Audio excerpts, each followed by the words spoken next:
Guys, 5:34 PM na po. Ayan guys, ayan po yung mga black soldier fly. Ayan po siya.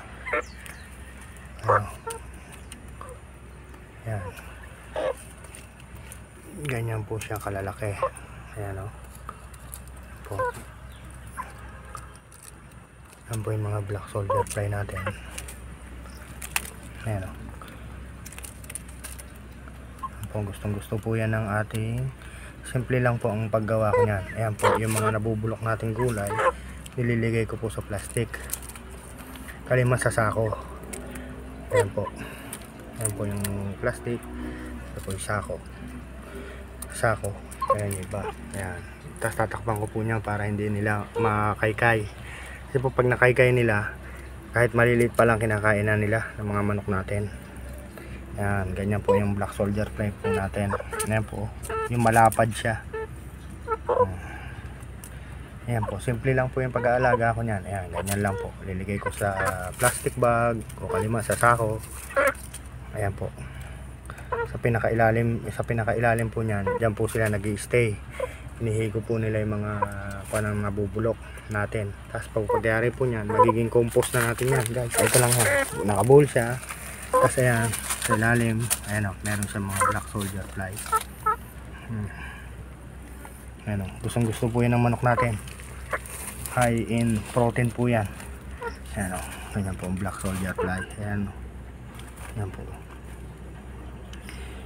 Yung langaw po, di ba pabilog? Ayan po, malalapad. Pero pag ano po siya, yung na gawa nyo po siya sa batya o sa kuwan, nagiging sa kahoy na square, mas nagiging malinis sila. Diyan po kasi nakakasama po din nila yung pinaka-organic din ng ating compost. Kaya po sila nagiging black. Ayan. Pero nagiging black din po sila pag nagiging pupae na. Yung para maging BSF, black soldier fly.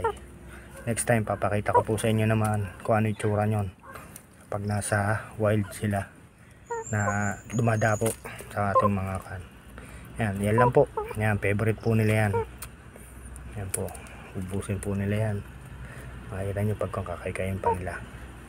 Yan lang po, sasat. Tapos po ang gagawin natin, tatakpan po natin ulit ito.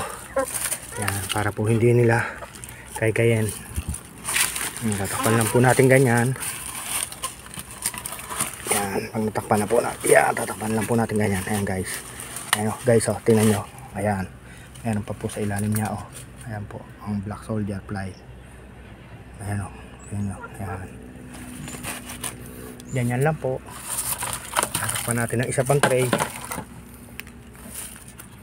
Tapos liligan lang po natin ng pabigat na bato.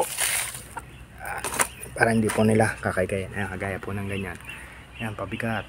Ayan po yung mga black soldier fly. Ayan ba. Kakaykayin po ng manok natin yan hanggang sa ilalim.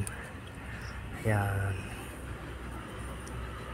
Diyan lang po. Ayan po ang black soldier fly na maggot.